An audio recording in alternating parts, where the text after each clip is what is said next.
So, we're in Reuters today. We're talking about the importance of training and, more importantly, the retaining of our staff. So, training and retaining.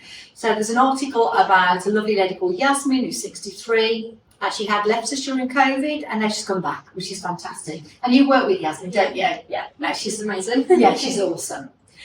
And with regards to training, we've got a very important person here today called Demi, who's come from school. So, which school are you from? Hayes. And what year are you in? 10. And what is it that you want to do, Demi? Well, when I'm old, I want to do psychology. Very good, yeah. I mean, whatever you do in your life, that's always important, isn't it? Yeah. Your mental health, well-being. And you're here today to do what? Work shadowing. Right, so lucky old you, you got me. And I introduced G, which she's an old hand at this now, aren't you, Jenny?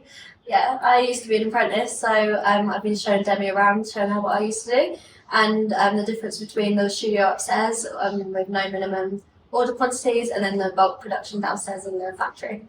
So I've shown her around the whole place and given her a tour of patterns and things like that as well, educations. And I would say that psychology is used every single day here, isn't it, with Yeah. our clients? Yeah. So, you're very welcome, Demi. Enjoy your day here today, right?